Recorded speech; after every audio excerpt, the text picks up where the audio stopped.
This is Kanzenshuu, the podcast, episode 436 for the week of March 11th, 2018.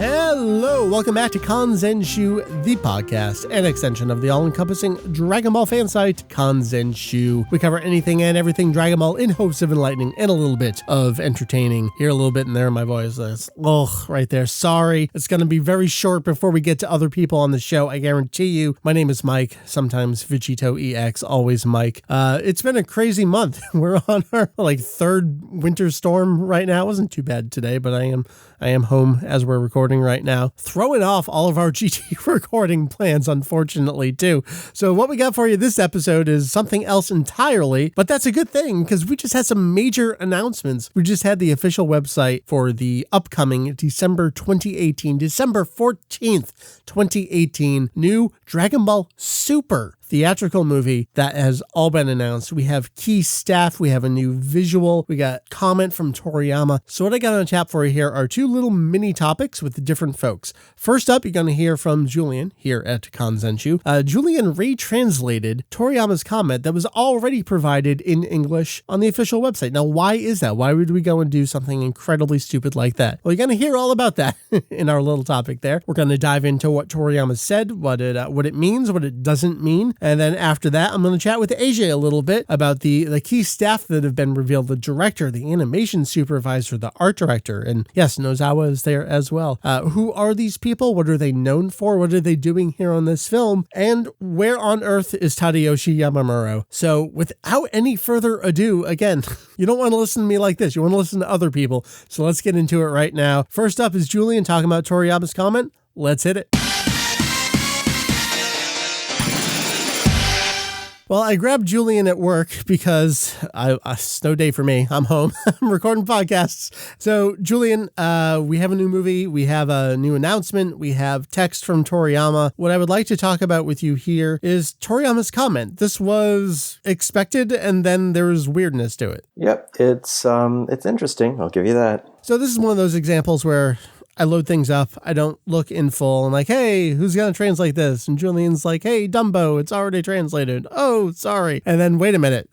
The text is a little different. But you ended up retranslating it. Why? Well, there's a couple of things that the translation that they have on the official site either leaves out or sort of mangles a little bit. It's the kind of thing where, you have somebody who does translations, but either being told not to give spoilers to fans overseas who haven't gotten to that far because apparently, people don't know how to look things up on the internet anymore, or just because they're not that familiar with the material, so they're trying to elide things and hope people don't notice. But maybe I should just read the whole thing. I don't know what you want to do. Yeah, why don't you go for it? では、今度のドラゴンボールスーパーの映画は今テレビで放映されているアニメの次の話になります。宇宙の存続をかけた力の大会がクライマックスを迎え、一足ついた後のエピソードでこれまでちゃんと書いてこなかったサイヤ人とフリーザのことが少しわかるような内容で、とっておきの強敵を迎えとても楽しめるような話になっていると思います。So here, just a Dragon Ball Super movie. This time, it's actually gonna be the next story from what is currently airing on TV.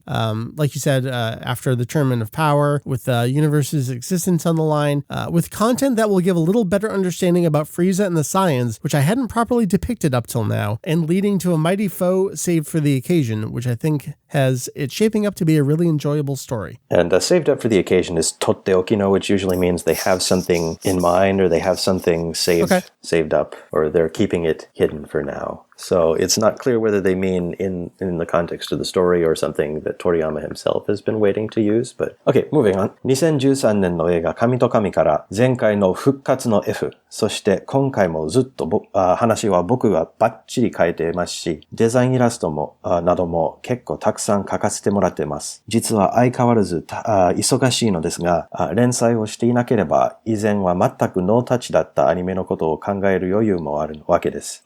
ということで、ぜひご期待ください。So pretty basic here. Just saying, like Battle of Gods, Resurrection F wrote the story, did lots of design illustrations, and then like this, he's saying, well, since I'm not doing serial, I have all the time in the world to do whatever I want for the animated version, whereas he was completely hands-off about it before, so please look forward to it. Like, This is all pretty basic stuff right here. Yeah, pretty much.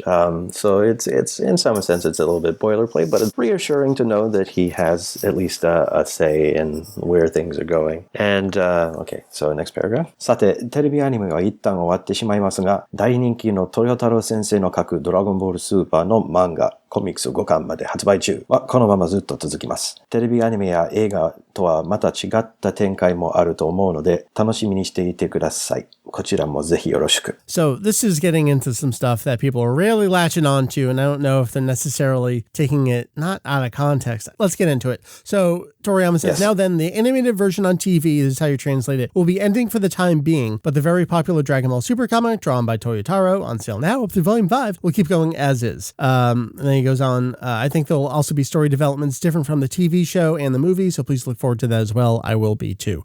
So tell me what's going on here. From what he's making clear, already we know that the TV show is ending, but the phrasing he uses, 一旦終わってしまいます, which means it's going to be ending for now. Or 一旦 means like to temporarily stop with the assumption that it's going to start up again, but not necessarily knowing when. And this just really falls in line with everything they've been saying up until this point. Even in the interview, was it Rocket News 24? They're like, yes, it's ending, and we have nothing else to say about it. The thing that is on TV right now is coming to an end with the Tournament of Power, and they kind of leave it open in the way that they actually shut down the conversation. Right. So it's ending for now. Will it start up again? They're not saying. Right. Will there be more Dragon Ball Super? We don't know. Will there be another Dragon Ball TV series? We don't know. Will there be anything in the future? We don't know, but sure. Right. Okay. But the Super comic is going on as is, and it has been going on. It's not clear from the context whether it's going to encounter storylines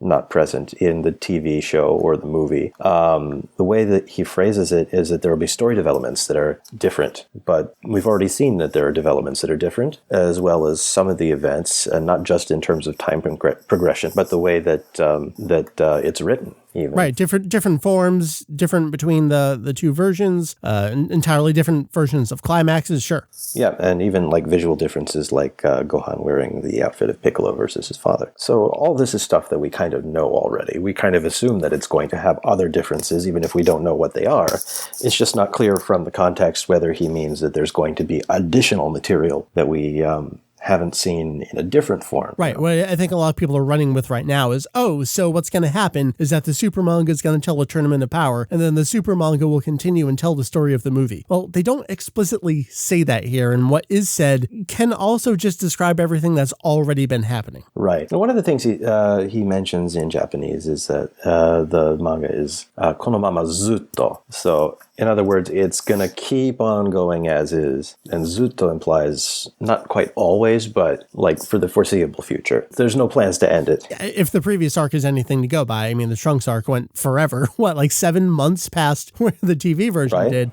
There's a lot to do with the Tournament of Power, and yeah, the exhibition stuff was entirely different, but there's a lot to do in this tournament too. So yeah, they're gonna just keep rolling with that for a while. And then Toyotaro actually popped up on Twitter and had the briefest little comment that also didn't really say much either. He said, with that in mind, the comic will continue as a comic. Yes. Which is exactly what he said. So that's going to keep going. We don't know if it will eventually cover stuff that's not on TV, but it might, but we have no way of knowing. So we'll just report it as it happens. Anything else here? I mean, it's Toriyama's comment. It's the usual ramping up of how this promotional cycle goes. We get the official website. We get a comment from Toriyama. We'll probably see this comment repeated in full in V-Jump and Psycho Jump and Weekly Shonen Jump in the coming weeks and months. And I mean, it's basically the standard 3-part thing. First of all, touching a little bit on the story. Second of all, reassuring ensuring that he is fully involved, just as in the past two movies. And then the last paragraph is just detailing what's going on with the franchise as a whole. So here we go, man. Kind of seen the same pattern, and I've already seen the baseless speculation ramping up on Twitter, and thanks to Herms tagging me in some of his posts, I'm suggested to all of it. This is Jake's life on a daily basis, so you get a little taste of it here. All right, Julian. Well, thank you. Last night it was pretty much you and I. That was great. It was just like old times working on a movie update. Yeah, I don't anticipate being up at all hours to do some of these updates, although I will try and get the major stuff. Yep. Just more stuff to add to the translation file. It's already going to take me the rest of my life to get through it. Well, just to get through What's a little the Battle more of Gods stuff. I mean, I was going back through. There's still Masako Nozawa interviews from Battle of Gods we didn't do that. I don't know that we need to, but maybe just for the sake of completion, we'll do them. Well, there's a lot of things where they kind of end up harping on the same few talking points, and it's like, do I really have to rephrase this again? Find another clever way to say the exact same thing for the 12th time in a week. Yeah, I get it. I mean, there are some staff things for both of the previous movies that I need to get to because they actually contain interesting information, but when I have the time. All right, man. Well, I appreciate taking the time out of your workday to jump on this. You got snow, though, too, right? Yeah, it's not accumulating, but it is coming down. I had to brush some off of my car this morning, which was kind of disheartening, but spring is right around the corner, so fingers crossed. Open. And I'm going to Japan starting this weekend. And God, that's right. It's that soon. With any luck, the cherry blossoms will be blooming while I'm over there. So, all right, well, shopping list coming your way. All right, again, I thank you, and we'll talk to you soon. All right, see you later.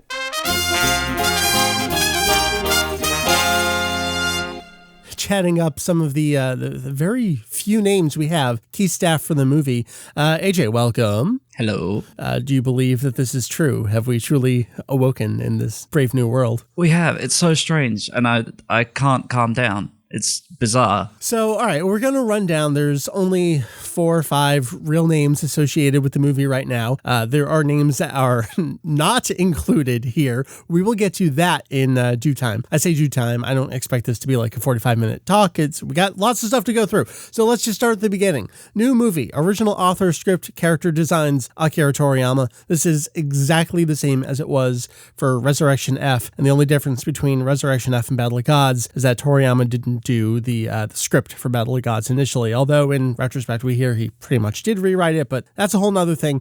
This is normal, expected, the same. It is, definitely. All right, moving on.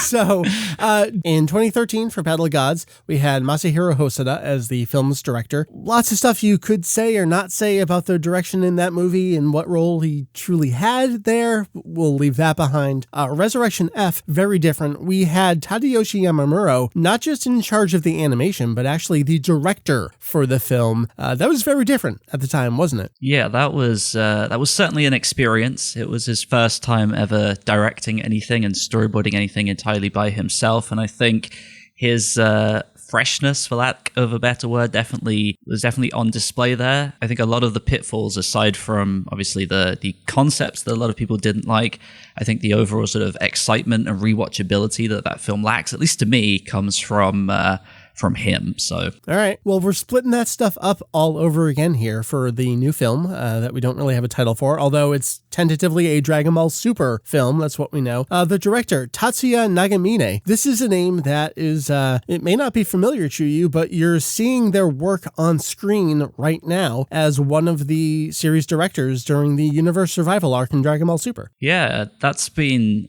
a pretty insane addition to the series. I think when episode 77 rolled around, we've spoken about this before, there was obviously a distinct change. Obviously the filters came in, and then I think on one of the podcasts a couple of months back, we were talking about how there's so much more atmosphere to certain scenes now. They're using more lens effects, more creative lighting and color, and all of that stuff is so heavily associated with what Nagamine's done in the past. So although we did get an interview the other day with Nakamura, and he did take over the series director role, I want to say towards the beginning of the tournament. They were originally credited with Nagamine first and then Nakamura second, and then that swapped around. And so it sounded like he's been mainly handling the sort of planning and businessy side of things now that Nagamine has obviously gone and started working on this film. But yeah, he's a very, very distinctive director. I think most people will probably know him for One Piece Film Z, which I think is one of the most crazy and beloved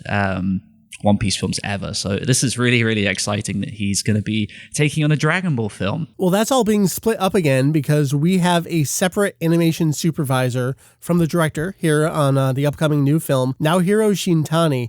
This is not the name we were expecting to see here. We'll get to that momentarily. What's exciting and different about this name popping up here? Sure. So Shintani is someone who is fairly young. I think they only graduated from animation school or whatever they were doing in around sort of 2008, but they've become sort of one of those names you associate with all the greats at Toei, the young greats like Kodai Watanabe and Yuki Hiyashi, who are two names that some people will know for standout scenes of Resurrection F. They've also have a lot of association with One Piece and Precure and all the great stuff that Toei do. Yeah, this is insanely exciting. He grew up on One Piece, again, like those people I just mentioned. He has a very loose style, and I think we can see that in the illustration that has been paraded around the internet at this point. This is so totally different from anything we've ever seen before.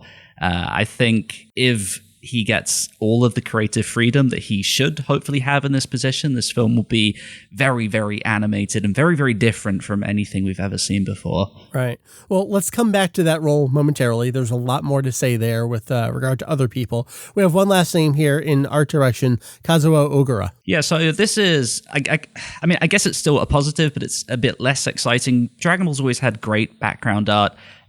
So this is really just continuing the trend. This is another person who's pretty heavily associated with Nagamine. He was the art director on One Piece Film Z as well. He did a little bit of work on Battle of Gods. Right. I mean, that One Piece Film Z looks amazing. So, I mean, there's pretty much nothing to be concerned about there. It's just as exciting as anyone else who's listed, really. Yeah, just rounding out the names there, I guess, if you're going to, that's just another role you list there with the first batch of roles. And then Masako Nozawa as Goku, obviously not on the production side, but I guess just calming the fears about, will Goku appear in this movie? Yes, Goku is in this movie. Nozawa is playing Goku. All right, we're backing up a few steps here. Notably missing, obviously excluded, not in charge of character designs, animation for this film, Tadayoshi Yamamuro, a name that extends back into the 90s, responsible for a lot of stuff during Dragon Ball Z and onward. AJ, what is up here? Why do we not see Tadayoshi Yamamuro? This was the expected thing. Yeah, I mean, when Nagamine became second credited series director, I was like, well, he's probably working on the film, and I guess staff-wise, we'll probably just get Yamamuro again. But no, we have Shintani, and that feels like such a big statement, especially with that poster, like that poster preview image, whatever you want to call it. It's just Goku, but it's such a, I don't know what else to call it, but a bold statement. There's nothing. Yeah, it says a lot. It's what a lot of people are picking up on. It's Goku in just his full dogi. He's got Nyoibo there as well. Just that happy yet determined kind of look on his face, and there's softness to it. And it's not this, I feel like the way I would describe some of Yamamuro's designs over the years are like if you stretched it 120% horizontally. There's just something weird about the widths to his designs. And that's in contrast to Toriyama's designs, which are, if you scrunched him in, to about 80%. So this design, the proportions just felt like, oh, those are normal proportions for a Dragon Ball character. Just that look, the hair, it's got a little bit of flatness to it. It says a lot in a single image. And I guess that's probably what they're going for here with this image and by not having the name Tadayoshi Yamamuro there. Let's, again, step back from the stepping back a little bit. We have all expressed some thoughts on Yamamuro over the years, some of his work, his directorial stuff, character designs, animation supervision. What's some of the stuff you've seen out there stated about Yamamuro, not by fans, but from other folks in the industry? So we've had comments here and there that, I mean, they basically just, I don't know how to put this nicely because they weren't very pleasant either.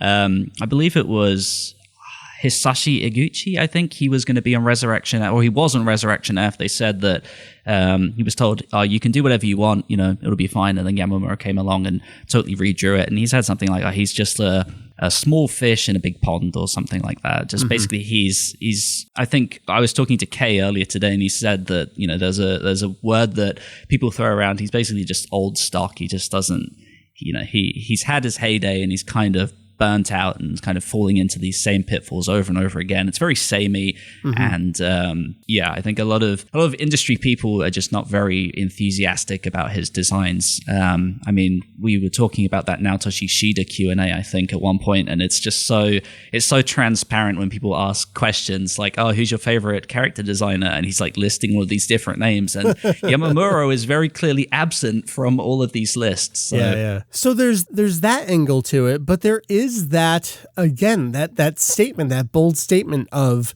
they have, do we phrase it as if they finally moved on? Like they ripped the Band-Aid off? Yeah, I don't know. I hope so. I mean, I heard an anonymous source from someone earlier today that said that Yamamuro had stepped down of his own accord.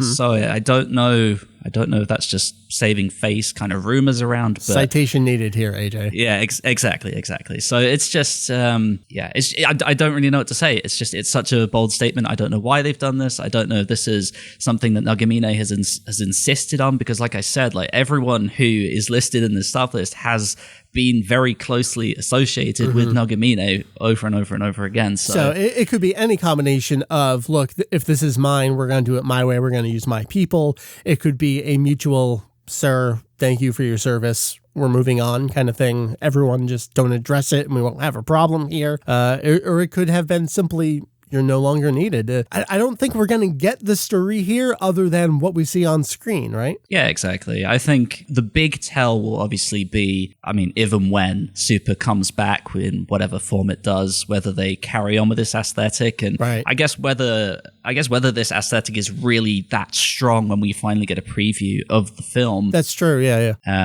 Yeah, I think the worst case scenario right now is that this image is just a big bait and switch and we get something that's very, very standard when the trailer finally comes around, but hopefully not. Well, speak real briefly to some of the One Piece movies. There have been singular entries here and there. There's one in particular where the film went with an incredibly different aesthetic, and then obviously the series proper continued onward with everything they've been doing before. Is there a chance for Dragon Ball to do something similar here where it's just this movie has a different look for it, and then anything that may exist in the future just goes back to not necessarily Yamamuro himself, but the old style? Yeah, that's definitely a concern. I mean, yeah, One Piece Movie 6, the Baron Omatsuri or whatever it was called, that was directed by Mamoru Hosoda, and it had that very, very simplified, minimalistic style, very exaggerated, loose animation. And the TV series, I mean, some people took inspiration from it, but like you said, as a whole, it kind of just continued as is. And the films after that all had very distinctive, their own styles, basically. They didn't necessarily follow movie 6. Right. Yeah, I mean, One Piece has been pretty good as far as going out there and doing fun and interesting things with the stuff that isn't the anime. So if Dragon Ball's going in that direction, I mean, that's cool. I think maybe a lot of people would be interested in seeing a big change on the whole, but I don't really know. I think the fact that, as we know, this film appears to be taking place in the past, maybe to some extent, even though we know that Goku's going to be in it. Maybe that's their excuse for doing something different. I don't really know, but yeah, it's definitely a possibility. Sure. So we're very early here. Again, we only have a few names associated with it. We don't have a title. We have the very bare minimum of a plot, but I don't think this would even really be worthy of having even a mini topic in a podcast were it not for the different names associated with it. Not just a new director, but the fact that Tadayoshi Yamamuro appears to not be associated with this film. And that's independent of anything you may think about his work, positive, negative, or completely ambivalent. The fact that such a long-standing name is no longer associated with the franchise. I feel like to some degree, we're losing all the Y names, aren't we? We've lost Yamamoto, we've lost Yamamuro here. Dragon Ball truly has entered a brave new era. Yep, the cursed letter, apparently. Yeah. But yeah, it's strange. Like, I think someone was saying that this is the first film since movie, is it 8? The first Broly movie that we haven't had Yamamuro involved. And that's right. I mean, that's insane. Yep, it's been there the whole time. Absolutely insane. I don't have a whole lot else to say. I think we covered all the important key players, what's being said about them, what some of the reaction, professional fandom, and just factual is. Anything else you want to throw in the mix here? No, I'm just riding this hype wave into December. I just want to see a clip from the film now. This is, it's insanely exciting as someone who has really wanted a big switch up as far as the visuals go for a very long time. This is basically everything I wanted. Well, all the usual stuff. Go check out AJ's YouTube channel if you want to hear more about animators and personal thoughts, all that good stuff. It's over there, and you may have already heard him talk about it. Now you're hearing him talk about it again. Hooray! Once again, thanks to Julian for the impromptu. Please come record with me during your lunch break at work. A little session there. And then AJ as well. Again, just at my beck and call there. This is wonderful. I have all my boys available to me at any given time of day. So www.kanzenshuu.com. That is kanzenshuu.com. We'll be back at you again soon, hopefully with a little less on the sniffly side, a little less snow outside, a little more great content coming your way. So again, I have been Mike. That was Julian you heard earlier, for Heath and Jake as well. And thanks to AJ for joining us this episode. Kanzenshuu, that's the website. Thanks. We'll see you next time.